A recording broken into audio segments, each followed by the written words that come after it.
नमस्कार दोस्तों, सभी को नमस्कार।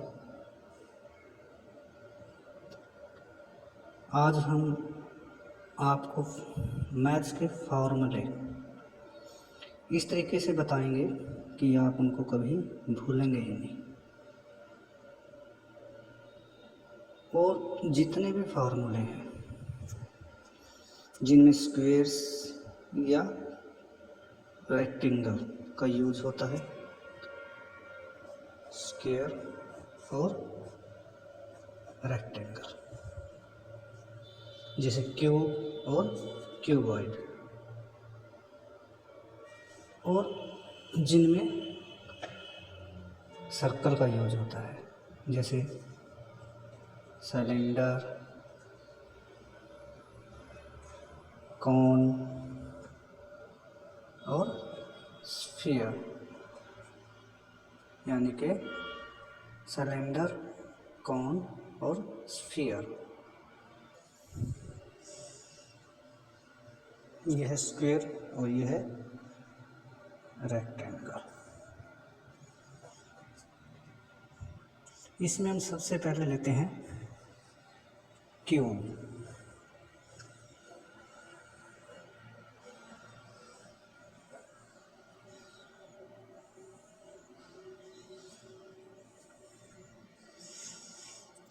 क्यूब में तीन चीज़ें होती हैं, एक वॉल्यूम, एक कर्व्ड सरफेस एरिया, वॉल्यूम को कहते हैं आयतन, और कर्व्ड सरफेस एरिया को कहते हैं वक्र पृष्ठीय क्षेत्रफल, और एक है टोटल सरफेस एरिया, संपूर्ण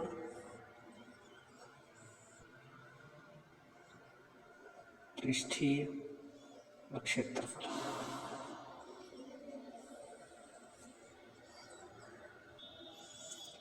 जैसा कि हमें पता है कि एक स्क्वायर में सभी भुजाएं इक्वल होती हैं, सभी साइड्स इक्वल होती हैं, और उसमें क्योंकि जब हम एरिया निकालते हैं तो उसके दो भुजाओं का आपस में मल्टीप्लिकेशन करते हैं, गुणा करते हैं। लेकिन एक क्यूब में तीन भुजाएं होती हैं, एक लंबाई, एक चौड़ाई और एक ऊंचाई, जो कि तीनों इक्वल होती हैं।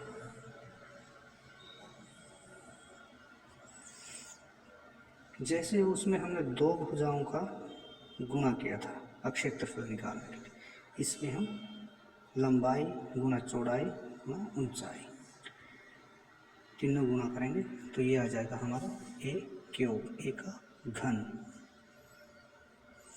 उसके बाद है कर्व्ड सरफेस एरिया, यानी कि वक्र पृष्ठीय क्षेत्रफल। वक्र पृष्ठीय क्षेत्रफल क्या होता है? जो एक नीचे की साइड है, एक वो और एक ऊपर की साइड, इन दोनों को छोड़कर जो हमारे पास एक फ्रंट की और एक पीछे की और एक ये साइड की, राइट साइड की, और एक ये लेफ्ट साइड की, जो हमारे, अब देखो जब हम केवल इसको लेते हैं सामने वाले साइड को, तो ये क्या है? एक स्क्वायर है, वर्ग है, तो वर्ग का क्षेत्रफल कैसे निकालते हैं? ए स्क्वायर, एक का स्क्वायर, एक सामने वाले स्क्वायर का आ गया। अब इसके राइट साइड वाले का, उसका क्या आएगा? उसका भी ए स्क्वायर आएगा। अब इसके पीछे वाले का, उसका क्या आएगा? Area A square. और अब लेफ्ट साइड वाला, तो लेफ्ट साइड वाले का क्या आएगा? उसका भी ए स्क्वायर। तो कितना हुआ? 1 2 3 4, ये आ गया कर्व्ड सरफेस एरिया या वक्र पृष्ठीय क्षेत्रफल। अब चलिए देखते हैं टोटल सरफेस एरिया, संपूर्ण पृष्ठीय क्षेत्रफल कैसे निकालते हैं।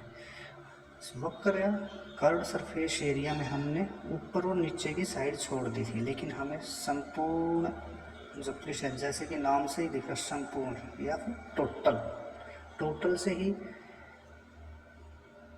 दिख रहा है कि इसमें हमें सभी साइडें लेनी है।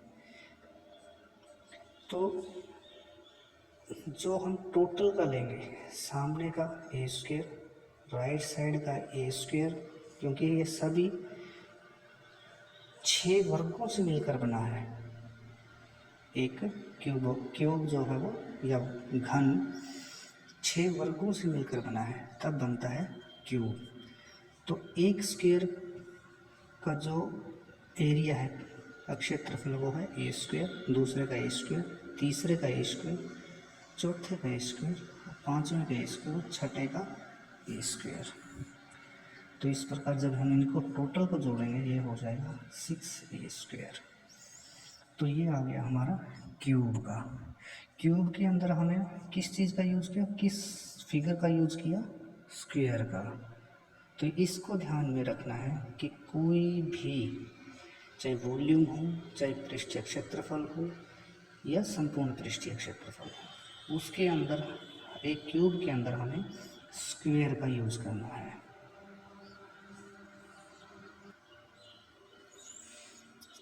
अब आगे हम ले लेते हैं क्यूबॉइड। ये क्या है, एक आयत। इसी तरह हम एक आयत और ले लेते हैं। ये उसके पीछे की होगी, ये सामने हो गई, ठीक है। और ये राइट साइड की होगी, ये लेफ्ट साइड की होगी। ये ऊपर की आयत होगी और ये नीचे की आयत होगी। इस प्रकार कितनी आयत होगी इसमें यूज, टोटल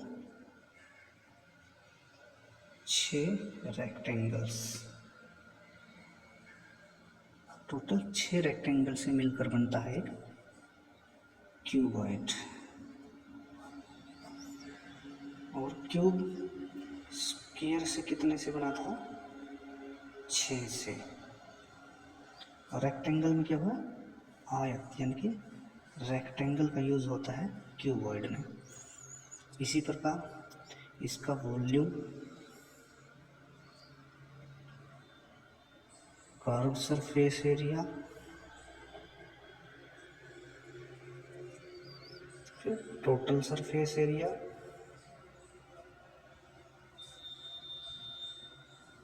अब इनको निकालते हैं। जैसे एक आयत के अंदर हमें जब आयत का क्षेत्रफल निकालना होता है, लेंथ और ब्रेड्थ, यानी कि लंबाई गुना चौड़ाई, जब भी हमें एरिया निकालना होता है। अब क्योंकि एक क्यूबॉइड में तीसरी और लेंथ जुड़ गई है, हाइट, बी, एल और ये एच। तो जब हम तीनों को मल्टीप्लाई कर देते हैं, गुणा कर देते हैं, एल गुणा बी गुणा एच, तो क्या आ गया है, वॉल्यूम। अब कर्व सरफेस एरिया निकालना है हमें, यानी कि वक्र पृष्ठीय क्षेत्रफल, जैसे हमने क्यूब का निकाला था। अब कर्व सरफेस एरिया यानी वक्र पृष्ठीय क्षेत्रफल के अंदर हमें नीचे की रेक्टेंगल छोड़नी है और एक ऊपर की छोड़नी है। ये 2 छोड़ने के बाद हमारे कितनी बची, 4 रेक्टेंगल। तो 4 रेक्टेंगल का एरिया क्या होगा, पहले फ्रंट वाले का, इसका एरिया क्या होगा, एल मल्टीप्लाई करनी है एच से, प्लस ये राइट साइड वाले बी मल्टीप्लाई किससे करनी है, एच से। अब पीछे वाले का क्या होगा, सेम एल और एच, और इसके फ्रंट वाले का एच बी, यानी कि लेफ्ट साइड का। अब इनको जोड़ देना है, 2 LH प्लस 2HB। अब इसमें कॉमन ले लेते हैं, एक तो इसमें 2 कॉमन है और एक H, यानी कि 2h L प्लस B।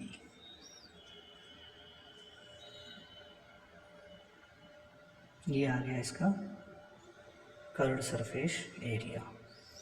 अब इसके बाद हमें निकालना है टोटल सरफेस एरिया, यानी कि हमें अब जितने भी रेक्टेंगल्स हैं, कितने रेक्टेंगल से बनता है क्यूबॉइड, 6 रेक्टेंगल से। तो हमें अब 6 के 6 रेक्टेंगल्स का एरिया को जोड़ना है, यानी कि फ्रंट की है LH, राइट साइड की है HB, जो बैक साइड की है वो है LH, यही सेम होगी पीछे भी, और लेफ्ट साइड की है HB। अब बच गई हमारी 2, एक ऊपर की और एक नीचे की। इसकी क्या होगा, ये क्या है L और ये क्या है B।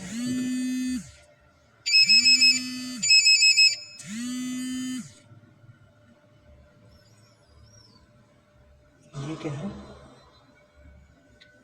L और ये क्या है B, यानी कि LB, और ऊपर की भी क्या होगी LB। अब इनको जोड़ दो, 2LH plus 2HB plus 2LB। इनमें से कॉमन क्या आएगा, टोटल में से कॉमन तो कोई नहीं है, इसमें सिर्फ कॉमन एक ही है, क्या है वो 2। तो इसको लिख सकते हैं LH plus HB plus LB या BL। तो ये आ गया हमारे पास क्यूबॉइड का टोटल सरफेस एरिया। तो ये तो था हमारा स्क्वायर और रेक्टेंगल का। अब इससे अगली वीडियो में हम एक स्क्वायर का यूज़, सर्कल का यूज़ किन किन फिगर में होता है, किन किन आकृतियों में होता है, और उनका वॉल्यूम, उनका टोटल सरफेस एरिया और उनका कर्व्ड सरफेस एरिया कैसे निकालते हैं, और एक सर्कल का की क्या अहम भूमिका होती है, वो हम अगली वीडियो में बताएंगे। अगर आपको ये वीडियो पसंद आए तो चैनल को तभी सब्सक्राइब कीजिए, नहीं तो मत कीजिए, और अगर पसंद आए तो सब्सक्राइब जरूर कीजिए। धन्यवाद।